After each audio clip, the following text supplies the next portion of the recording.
Imagine having the attention span the fraction of a goldfish. Imagine trying to make hundreds of thousands, if not millions of dollars off of a picture when in reality the system is set up for you to actually lose that type of money.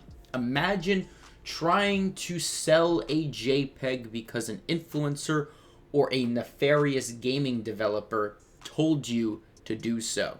Well, that's what we're going to be talking about today, ladies and gentlemen.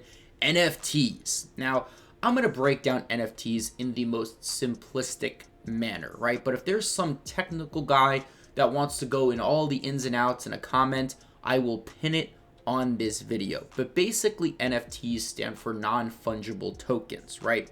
And the most simplistic analogy that I can give is, let's say you go into a retail store and you see 4 to 5 copies of the same black winter jacket, right?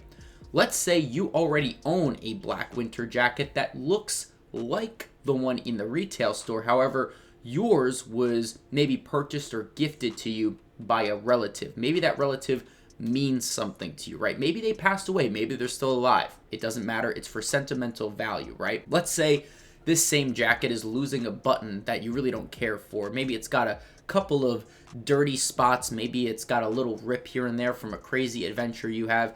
Basically, your jacket that you own that's rugged and maybe was gifted to you, that jacket is specific and is not going to be replicated in the retail store. The retail store has those clean-cut black winter jackets, right? Well, your rugged jacket is considered in this analogy an NFT because it is specific, right? Now, obviously, there's some technicalities, but all you need to know is that your jacket is the one that is sold on the blockchain, while the copies of that jacket, let's say, are not sold on the blockchain. Therefore, your jacket could be flipped for profit and those other jackets cannot, right? That's essentially what an NFT is, non-fungible token, right? Now, getting into these stories, man, we're going to talk about NFTs, and I'm just going to give you my own personal opinion. I think it's a bubble that is going to burst eventually. It might take some time, but I think it's something that will inevitably not be something that will actually hit everybody in terms of, being affected like stocks are, or like, ETFs or bonds are, stuff like that, right? So we'll get into it, but the two main stories that we're going to be covering today honestly just discourage me from even getting into NFTs to begin with, right? So the first story is actually pretty sad, and if you guys don't know, Stan Lee is the person that basically created Marvel. He actually owned Marvel Comics at a time, then he had to sell some of the properties from Marvel. That's why we had, Sony owns Spider-Man, and they still do. Marvel at one point, sold X-Men to 21st Century Fox. Now that's been purchased by Disney, but at a time, all these different, comic book characters were sold to different companies just to stay afloat. But Stan Lee, without this dude, we would not have Spider-Man. We would not have some of the superheroes that we know today. So if you love Marvel, you also need to, obviously give Stan Lee the recognition that he deserves. Well, he unfortunately passed away, I believe a couple, maybe even 3 or 4 years ago at this point. And people even took advantage of him when he was older. I'm not going to get into that because that's a whole other video. But he had a pretty sad life leading up to his death because people were trying to take advantage of him, trying to get that power of attorney. Basically, people were being D-bags towards the end of Stan Lee's life. But people, even after Stan Lee has passed away, are trying to make a quick buck off of his name and his reputation, which I think is complete scummery. So, someone had to own Stan Lee's Twitter to tweet this out. I don't know the legal ramifications here. However, this tweet has not been deleted yet. I was able to look at it on the 21st of December. So this tweet says, "From championing diversity to embracing new tech, Stan was one step ahead of the curve. To honor his innovative spirit, Stan's first Indian hero, Chakra the Invincible, debuts his own NFT digital art collection from 7:30 p.m. Pacific Time, 12:27 to 12 p.m. Pacific Time, 12:29. Sign up," and they give you a link. Now, I did not click on the link. However, I was able to see what the website has, and it's basically some professional web designer made it, probably used some of Stan Lee's money. I'm not even going to get into that. But basically, it's this Chakra guy and some other characters, and they're being sold as an NFT. Now, I think you all know the scummery of this situation. I don't think it should be hard to realize that. And what's funny is that dictionary.com actually replied to this tweet. It was one of the very few people that could reply.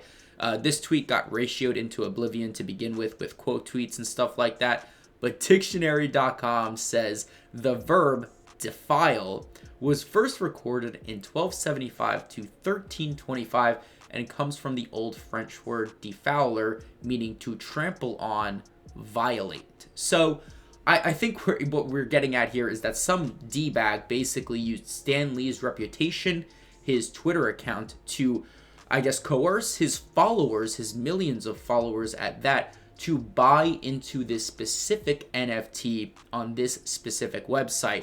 And I don't know, man. I mean, we really don't have like a lot of specifics of the situation. The person that maybe has access to this Twitter has legal access, therefore was just doing it to try to make a quick buck. Maybe it was a hacker. We don't know. But at the end of the day, some person thought it was a good idea to use a dead man's name, a dead man's Twitter account, to promote a non-fungible token. Do you guys know how ridiculous that is? I didn't think JPEGs would even be part of the conversation as something that you could flip for money in 2021. But here we are, someone's trying to use a dead man to flip JPEGs for hundreds of thousands of dollars in 2021. It's pretty sick when you think about it because, people are trying to make NFTs a thing. And when I say people, I don't mean a lot of people. It's maybe a collection of possibly 50,000 people, if that. And that's really not that many people in the grand scheme of things. But these 50,000 people is like a small group in the grand scheme of things trying to trade JPEGs for ridiculous amounts of money, right?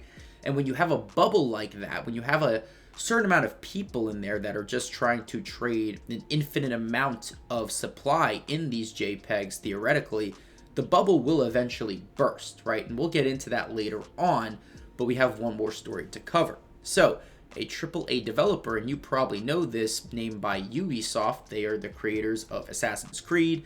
They have been part of multiple other video game IPs.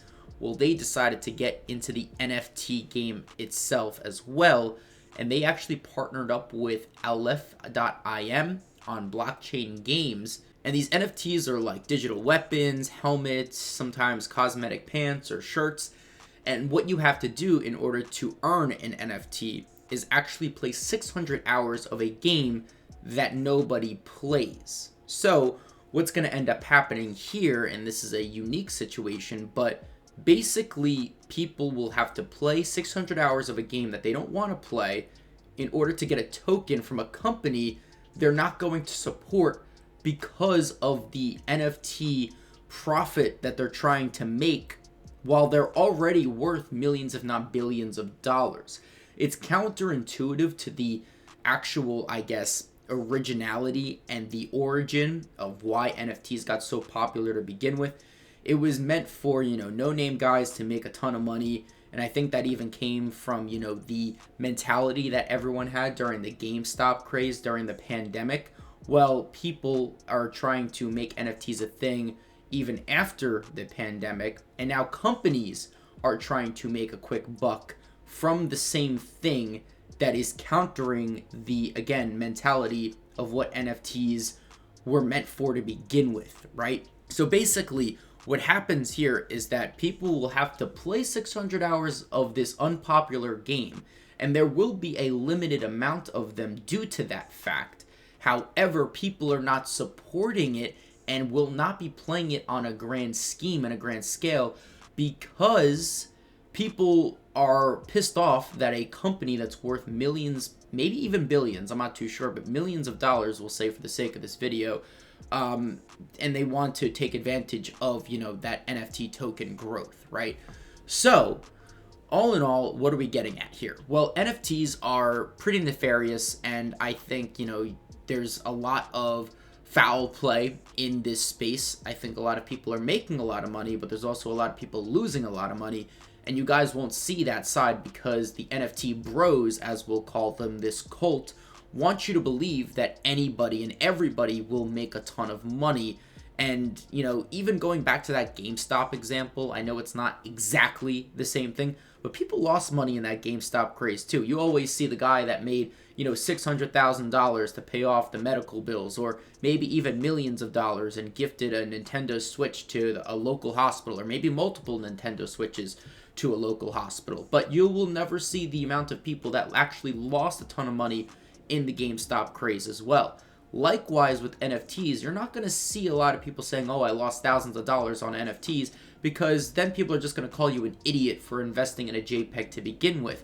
While there are people that did make a lot of money, there's also a ton more people that lost a lot of money. And what am I talking about with this bubble here, right? Well, basically, if you have a fixated amount of people, let's say 50K, maybe let's say even 100,000 NFT bros exist on, this globe, which I highly doubt. 100,000 is really pushing it. But let's just say for this example, right? Well, there are an infinite amount of NFTs. And unlike stocks, which stocks, you need the company to go public. You need, a lot of paperwork to be done. You need to go on a specific type of, stock, market, basically. It's not the same thing. People can just create NFTs out of, thin air or Photoshop or Adobe After Effects. And, we'll have to go through some processing to actually get it on a blockchain. But there's going to be an infinite amount of that due to the difficulty of how hard it is in comparison to have a stock go public or a company to go public, right? That's a tongue twister for me today. But basically, all you need to know is that let's say there's, 50,000 people that are trying to buy NFTs on the blockchain and make some money, right? Well, if there's an infinite amount in theory of NFTs, there's going to be people that lose. There's going to be people that, will lose value in their NFT that maybe they bought for hundreds of thousands of dollars. The bubble will eventually burst because there's going to be so much supply and not enough demand for it, right? And that's basically what I'm getting at here. Along with all the nefarious practices and the examples that I showed with Stan Lee and Ubisoft, eventually the bubble will burst because people are not willing to put hundreds of thousands of dollars on pictures, thinking that they'll be able to flip them, right? And at the end of the day, I just simply don't trust it. I'm not some, financial advisor trying to tell you to invest in stocks. I'm not going to tell you what to do with your money. I'm just saying personally, based off of some of the immoral practices that I've seen, based off of just the concept of an infinite amount of supply and not enough demand for things, there is a bubble. There is a bubble here, and eventually it's going to pop, and a lot of people are going to lose a lot of money. So I hope you all did enjoy this video. It was kind of long in comparison to some of my others, but I thought, I'd give you my thoughts, and I thought, maybe it was a cool little idea for a video. I'm Cryptix, not investing my money into NFTs, and definitely not investing in any of the NFTs that Stan Lee's Twitter promoted, or any of the NFTs that Ubisoft is trying to get us to buy, and signing off.